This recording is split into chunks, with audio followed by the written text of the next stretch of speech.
স্বাদের বাংলা সাহিত্যের কিছু গল্প দিয়ে সাজানো এই নিবেদন।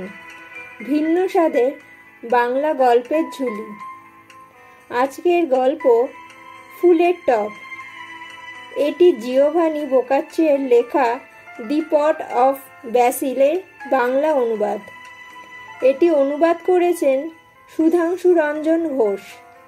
এই অনুবাদিত ছোট গল্পের নাম দেয়া হয়েছে ফুলের টব। জিওভানি বোকাচ্চিও জন্মগ্রহণ করেন সার্ডালদো শহরে 1313 সালে। ইনি ছিলেন ইতালীয় লেখক ও কবি। তার রচনাগুলি বিভিন্ন ভাষায় অনুবাদ করা হয়েছে।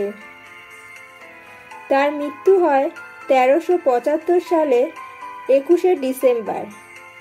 শুরু হচ্ছে আজকের গল্প ফুলের টব।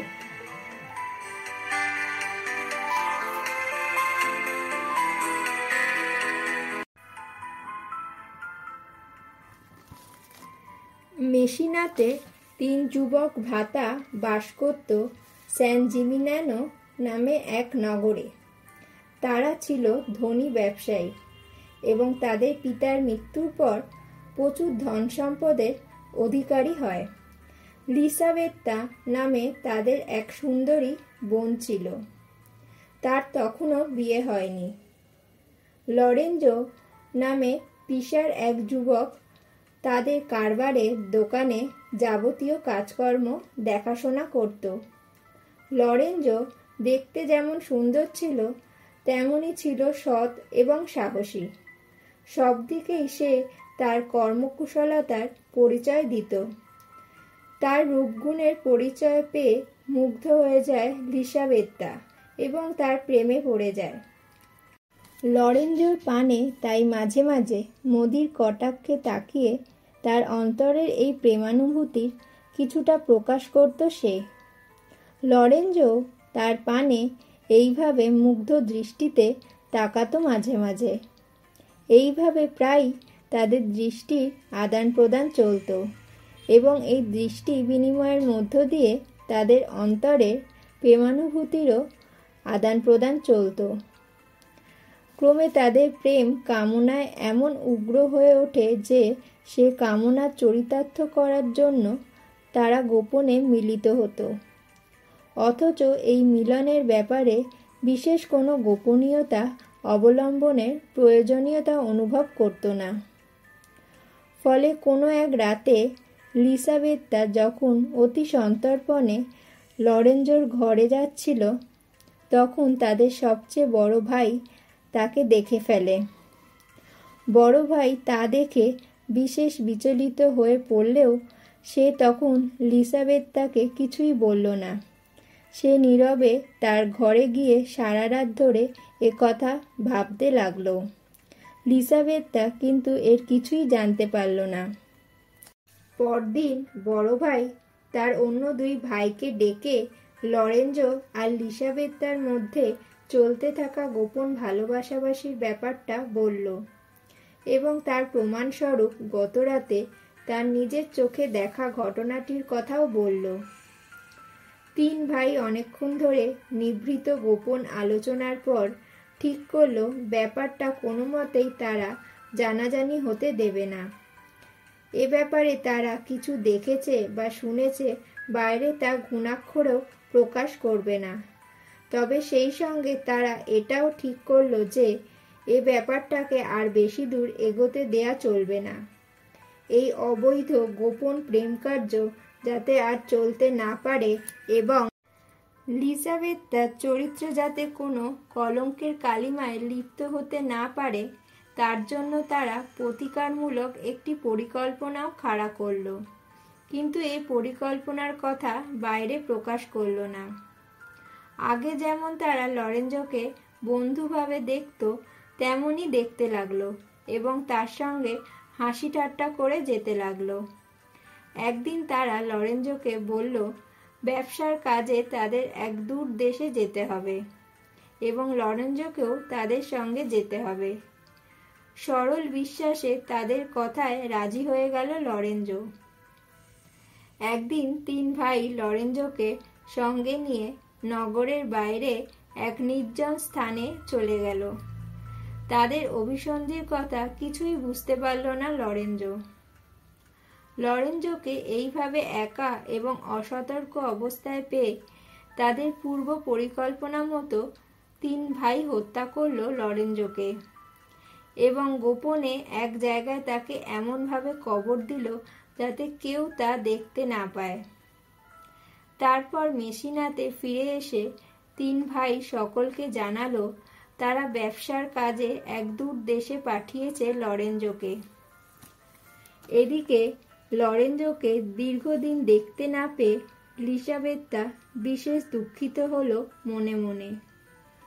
সে প্রায়ই লরেঞ্জোর কথা জিজ্ঞাসা করত তার ভাইদের, কিন্তু ভাইরা সবসময় মিথ্যা কথা বলে এড়িয়ে যেত তাকে।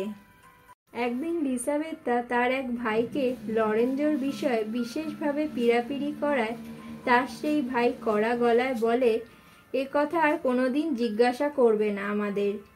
ফের যদি এ কথা জিজ্ঞাসা করো তাহলে এমন উত্তর পাবে যা তোমার মোটেই ভালো লাগবে না।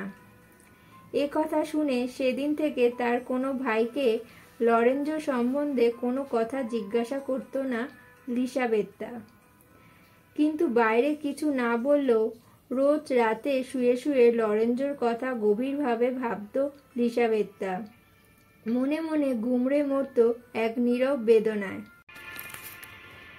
কোনো এক রাতে এক অদ্ভুত স্বপ্ন দেখল লিসাবেত্তা। সেই স্বপ্নে লরেঞ্জো আবির্ভূত হয়ে বলল, লিসাবেত্তা, তুমি আর আমাকে কোনোদিন ডাকবে না, আর কখনো প্রত্যাশা করবে না। শুধু জেনে রাখো, আমি আর কখনো ফিরে আসবো না তোমার কাছে, কারণ তোমার ভাইরা হত্যা করেছে আমাকে। এরপর তাকে কোথায় কবর দেয়া হয়েছে তাও বলল লরেঞ্জো। এই কথা বলার পর স্বপ্নের মধ্যে বিলীন হয়ে গেল লরেঞ্জোর মূর্তিটা। সঙ্গে সঙ্গে ঘুম ভেঙে গেল লিসাবেত্তার। ঘুম থেকে জেগে আকুলভাবে কাঁদতে লাগলো সে। পরদিন সকালে নগরের বাইরে এক জায়গায় তার সহচরীর সঙ্গে বেড়াতে যাবার জন্য তার ভাইদের কাছে অনুমতি চেয়ে নিল লিসাবেত্তা। আসলে লরেঞ্জোর কবরস্থানটি পরীক্ষা করে তার স্বপ্নের সত্যতাটি যাচাই করে দেখতে চাইল সে। সেখানে গিয়ে নির্দিষ্ট স্থানের মাটি খুঁড়ে লিসাবেত্তা দেখল সত্যি তার মধ্যে লরেঞ্জোর মৃতদেহটি শায়িত আছে। একবার সে ভাবল মৃতদেহটিকে সরিয়ে নিয়ে অন্য এক জায়গায় ভালোভাবে কবর দেবে, কিন্তু সেটা তার পক্ষে সম্ভব নয়। তখন সে তার ছুরি বার করে মৃতদেহ থেকে মাথাটি কেটে নিয়ে একটি গামছায় জড়িয়ে তার সহচরীর হাতে দিল। তারপর সেটা বাড়ি নিয়ে গিয়ে তার ঘরের মধ্যে রেখে দিল। পরে সে একটি ফুলের টবে লরেঞ্জোর কাটা মুন্ডুটা রেখে তার উপর মাটি দিয়ে একটা গোলাপ ফুলের চারা পুঁতে দিল। তার চোখের জলের সঙ্গে সুবাসিত গোলাপ জল দিয়ে রোজ সিক্ত করত সেই ফুলের চারাটিকে। দিন রাত তার ঘরের দরজা বন্ধ করে সেই ফুলের টবটিকে কোলে নিয়ে কাঁদত লিসাবেত্তা। তার ক্রমাগত অশ্রুসিঞ্চনের ফলে সেই ফুলের টবের মধ্যে ফুলের চারাটি দিনে দিনে বেড়ে উঠতে লাগলো সতেজভাবে। তাতে সবুজ পাতা গজিয়ে উঠল, সুগন্ধি ফুল ফুটতে লাগলো। এদিকে সেই টবের মধ্যে ফুলের চারাটি দিনে দিনে যতই এক সজীব ও সতেজ সৌন্দর্যে প্রাণবন্ত হয়ে উঠতে লাগলো, ততই লিসাবেত্তার দেহ থেকে সব সৌন্দর্য উবে যেতে লাগলো। দিনে দিনে তার চেহারা শুকিয়ে যেতে লাগলো, তার মুখখানা ম্রিয়মাণ হয়ে উঠল। ক্রমে ব্যাপারটা তার ভাইদের নজরে পড়ল একদিন। তার ভাইরা তখন ভর্ৎসনা করতে লাগলো। তারপর একসময় গোপনে সেই ফুলের টবটা লিসাবেত্তার ঘর থেকে সরিয়ে নিয়ে গিয়ে দেখলো কি আছে তার মধ্যে। দেখলো তার মধ্যে লরেঞ্জোর কাটা মুন্ডুটা রয়েছে চুল সমেত। তখন সেই মুন্ডুটা তারা বাড়ির বাইরে এক জায়গায় মাটি খুঁড়ে পুঁতে দিল গোপনে। লিজাবেথা তার ফুলের টবটা বারবার চাইলেও তা ফিরিয়ে দিল না তারা। ফলে তার শোক দুঃখ বেড়ে গেল আরও। তার বিছানায় শুয়ে শুয়ে দিন রাত কাঁদতে লাগলো সে। আহার নিদ্রা সব ত্যাগ করলো একেবারে। তার ভাইরা তখন মেসিনা ছেড়ে নেপলসে গিয়ে বসবাস করার মনস্থ করল। কিন্তু তার বিছানা ছেড়ে আর উঠল না লিসাবেথা। তার ভাইরা মেসিনা ছেড়ে যাওয়ার আগেই মৃত্যু ঘটল তার।